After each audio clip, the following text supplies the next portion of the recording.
Over this past week, you may have noticed some unwanted visitors in your home. We're getting calls now about everything from ants to mice. Also, the pop-up storms can send them running inside, and the heat, that can contribute to another scary freeloader.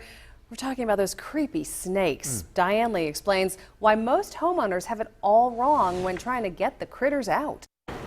Where's he going? Boyce Wharton loves pets and even wild animals that are stuffed. But mice, that's a critter of a different color. My son and I tried to corral him so we could get him out the door. So I had a broom and he had something else, but that didn't work really well. Right here, a small mouse could actually make his way in there. Vermin in the home, a common problem lately, according to exterminator Brian Steele.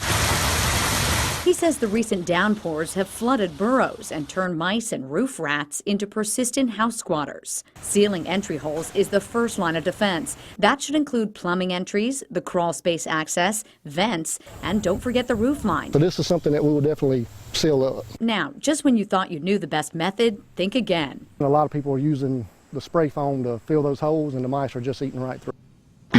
Instead of spray foam, Steele recommends a combination of silicone and steel wool. A grown mouse can contort their body so much they only need 1/4 of an inch of space to get in. That's the size of a dime. But mice aren't Wharton's only problem. She found ants in her dishwasher last week. The rain sent them up through holes along her piping. I don't like ants, and so I want those taken care of right away. Silicone seals and ant bait can solve that. As for the mice, Wharton opted for an exterminator and hasn't seen one since.